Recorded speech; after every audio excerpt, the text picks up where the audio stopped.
Welcome to McPlum, simple solutions served daily. In this video, I will explain how to get more bombs in Zelda Link to the Past. To begin your explosive journey, keep an eye out for treasure chests scattered across both Hyrule and the mysterious Dark World. Many contain valuable bomb pickups, instantly boosting your supply. Also, remember to smash pots and lift bushes. These common actions often reveal hidden bombs.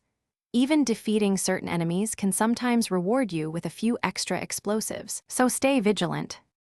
To truly stock up on bombs, you'll want to increase your carrying capacity.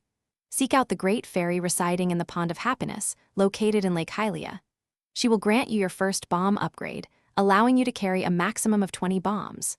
Later, another Great Fairy, found in the Dark World, can further expand your bomb pouch, letting you hold even more of these essential tools for exploration and combat. These upgrades are crucial for extended adventures. When your bomb supply dwindles, don't despair. Many shops throughout Hyrule and the Dark World offer bombs for sale. You can typically find them in quantities of 10 or even 30, providing a quick and reliable way to restock. Keep an eye out for these merchants, especially before entering challenging dungeons or areas requiring extensive bomb usage. Spending a few rupees here can save you a lot of trouble and ensure you always have the explosives you need to progress.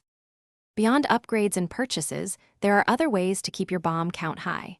Some enemies, such as the small, hopping popo creatures, are known to frequently drop bombs when defeated, offering a renewable source.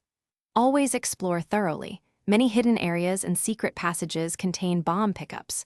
Remember to use your bombs wisely, only when necessary, to conserve your supply.